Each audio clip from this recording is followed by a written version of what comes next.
انسان حفاظت چاہتا ہے اور حفاظت کر نہیں پاتا، اس لیے کہ اس کے پاس قوتیں محدود ہیں، اس کے وسائل محدود ہیں اور اس کے دشمن ہیں بہت۔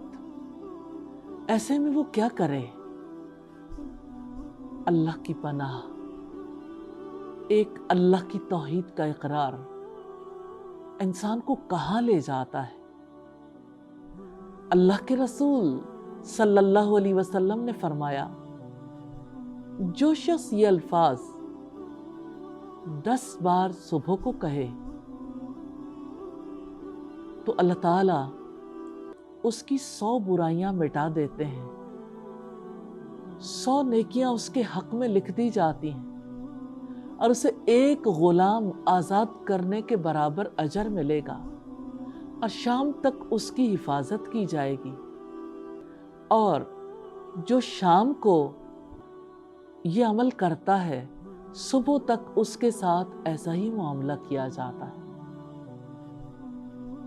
کتنے آسان الفاظ ہیں، لا الہ الا اللہ وحدہ لا شریک لہ لہ الملک ولہ الحمد وہو علی کل شیء قدیر۔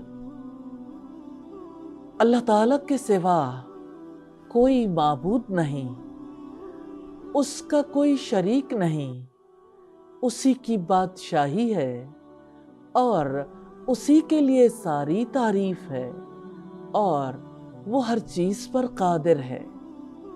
اعتراف کر لیں، اسی کی بادشاہت ہے، وہی ہر چیز پر قدرت رکھنے والا ہے۔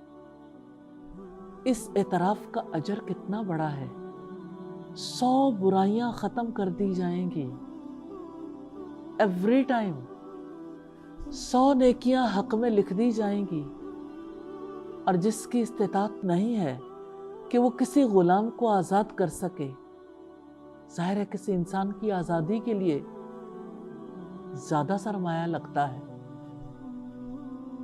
ایک صبح 10 بار کہیں گے، ایک غلام آزاد کروانے کے برابر اجر ملے گا، اور ایک شام کریں گے تب بھی اتنا ہی اجر ملے گا، اور صبح کو کہنے والے کے لیے شام تک حفاظت، شام کو کہنے والے کے لیے صبح تک حفاظت۔ اللہ تعالیٰ کی حفاظت میں آ جائیے، دعا کر لیجئے۔